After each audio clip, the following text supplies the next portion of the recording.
Hey guys! This is your Kuya Jun. We are back. We are back and alive. At very alive tayo sa TikTok, no? Pero ang focus natin ngayon dito sa YouTube, di ba? Dito sa ating minamahal na platform. Pag-usapan natin ngayon, walang iba kundi si Mabilis Cash. No, hindi ko kayo tuturuang mag-loan sa Mabilis Cash. Easy. Alam nyo na kung paano yan gawin. Pero yung pag-usapan natin sa video na ito ay lilinawin natin yung confusion. Bakit ang iba grabe yung naranasan nila na trauma, takot sa Mabilis Cash? Kasi sobra na daw sa harassment.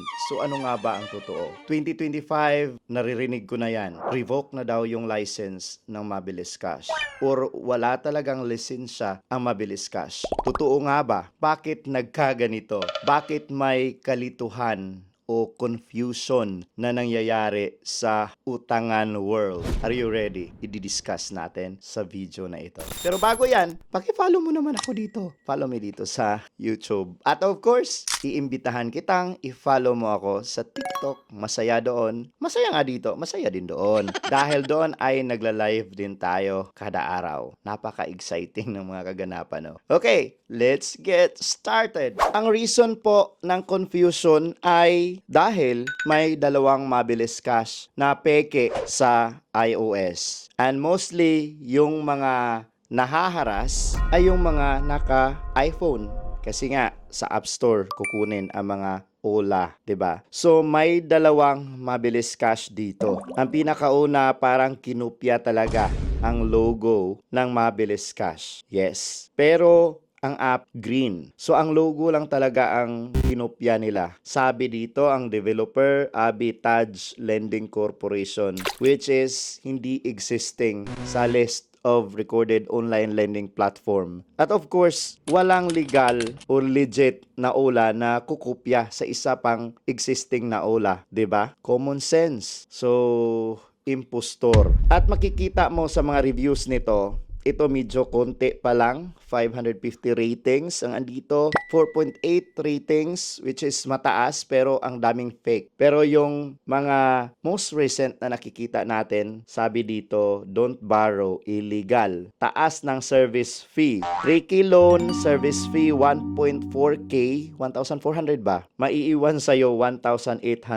Hindi ganito ang Malilending Corporation na Mabilis Cash. Alam nating hindi ganito. Okay guys? So next, meron pa. Bukod sa Mabilis Cash na yan, meron ding isang Mabilis Cash na parang sky blue. Or not sure ako kung anong color nito. Pero i-flash natin sa screen. Mabilis Cash, Fast Cash Loan. 'Di ba? Under daw kay Penta Technology Incorporated. Which is, alam nating wala. Let's verify dito sa list of recorded online lending platforms. Pentagon.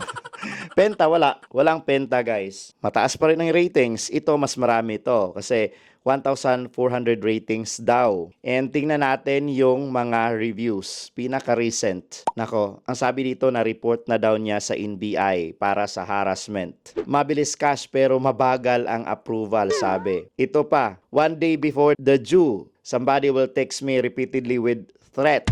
So, nagbabanta na. This app is threatening you. Please do an action for this application. I got this message today, a day before the due date. At yan, akala di babayaran, never again. Sabi dito, good day, pakibayaran na ngayon ang utang mo. Kung ayaw mong magkasamaan pa tayo ng loob, bibigyan kita oras, dapat 8 AM, bayad ka na. Kasi kung hindi, magpasensyahan na lang tayo. Alam nating hindi ganito ang Mabilis Cash ni Mali Lending Corporation. Of course, ipagtanggol talaga natin ang isang legit loan app. No, hindi po ito sponsored ng Mabilis Cash. Pero gusto kong ipagtanggol ang legit na loan app, ang legal na may SEC registration kaysa mga bogus na naglipana ngayon sa iba't ibang mga platforms like sa App Store. Okay? And nagla-live nga ako daily ngayon sa TikTok. Ang dami ko mga nare-receive na mga hinaing ng ating mga kababayan na bakit ganito, ganyan ang nangyayari.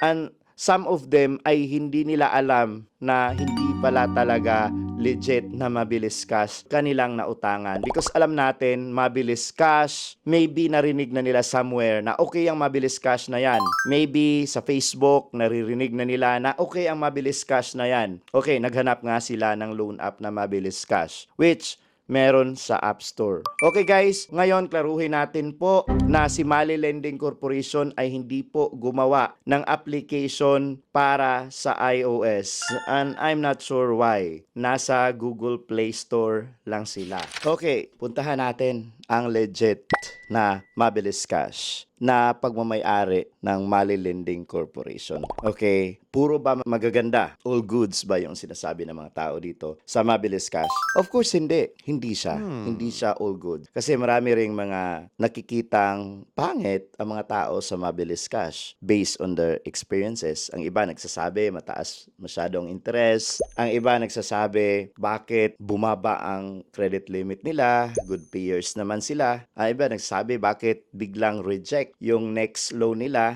na wala naman silang problema sa paying habit nila.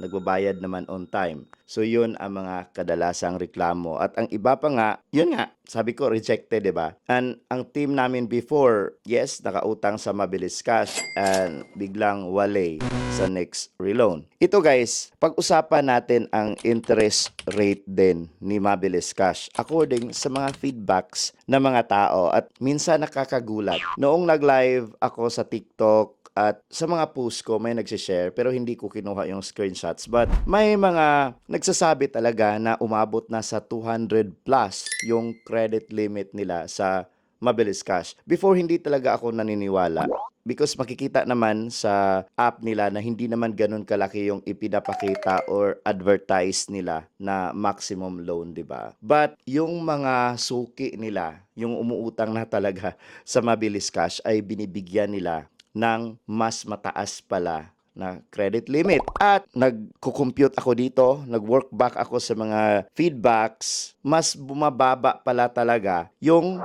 interest rate nila, no? Habang patagal na patagal silang umuutang sa Mabilis Cash at habang tumataas yung kanilang credit limit. Okay? Pero, of course, may mga pagkukumparahan pa rin tayo kasi may iba't ibang mga nagpapautang bukod sa Mabilis Cash. Example nito, compared to GCash, very high interest, sabi ng isang borrower ng Mabilis Cash na makikita natin yung feedback niya sa Google Play Store at kinompute ko guys. So, meron siyang offer and I guess nakautang siya ng 21,000, no, 18,000, pero ibabalik niya ng 21,000 in 2 months time. Kung kukunin natin kung magkano yung interest, nasa 9% per month. Which is very mababa na yan kung i-compare natin sa ibang mga ula din. Take for example, FT Lending, ano pa, Moka, Piso Loan, 'di ba? Maraming umuutang din diyan kasi medyo malaki din ang binibigay nila na credit limit like sa Moka 45,000. Okay? So ngayon, medyo nagulat na din ako kasi sabi niya, umabot siya, try the 100K which is the max period of 7 months only. So meron din siyang offer na 100K sa Mabilis Cash. Pero yung maximum niya na term is only 7 months. So i-compute natin kung magkano yung interest. So lumalabas na sa 7 months, 68% yung total na interest. At kung i-divide natin siya into 7, that would be 10% per month. So, ang kinalabasan, medyo mababa pa rin kung i-compare natin sa ibang mga OLA. But of course, sabi nga niya, compared to GCash, very high interest itong nakuha niya. Which, para sa akin, mahirap din to bayaran. At kung talagang ipupwersa mo ang sarili mo na kunin ito, ay nakakalubog talaga. And since my recent experience yung asawa ko sa S-Loan sa loob ng Shopee, of course, mas mataas talaga tong 10% kasi sa kanya 4.95. And para sa akin nga, mas mataas pa rin yon. So, depende talaga sa ating pinagkumpira. Para sa iba, maganda ang Mabilis Cash, 5-star na sa kanila, maaasahan. At para din sa iba, mataas din ang interest. But kung i-compare mo ito sa mga bogus, ay talagang ang layo ng agwat doon sa mga bogus sa App Store. So, iba-iba yung experiences natin, guys. Yun ang bottom line. Iba-iba. Ang iba magbibigay ng 5 star, ang iba magbibigay ng 1 star. Depende talaga kung ano yung ating experience. Ang iba okay na nagbigay ng 5 stars because yung option nila, mabilis cash, yung pinakamababa na meron sila. Pero ang iba kasi merong mas mababa pa doon. May offer pa sa bangko, sa GCash, sa CIMB Bank, sa Maya, marami na mas mababa pa. Kaya sabi nila, okay, bigyan ko to ng 2-star ratings. Okay guys, yan po yung video, kabubuan ng video natin ngayon. First, pinag-usapan natin yung mga bogus, mga copycats ng Mabilis Cash nasa App Store. And then, nag-try tayo ng analyze sa mga feedbacks dito sa loob ng Play Store, which is matatagpuan ang legit na Mabilis Cash under Mali Lending Corporation. Sa mga hindi pa naka-follow sa akin sa TikTok, i-follow nyo na po ako. Makikita yan sa pin comment because meron tayong live daily. And of course, meron tayong Q&A. And of course, please, please, please, follow nyo ako, subscribe kayo sa akin dito sa YouTube kasi mas marami pa tayong pag-uusapan tungkol sa utang. Again, wala akong step-by-step tutorial sa mga utangan dito. Sa mga bogus na ola, ayaw ko na mag-apply doon. Sawa na ako. So, more on awareness tayo sa mga like ganito mga discussions. Pang-matured na tayo. No more tutorials, okay? No more step-by-step kung papaano umutang because alam nyo na yan. This is your Kuya Jun and see you in my next video.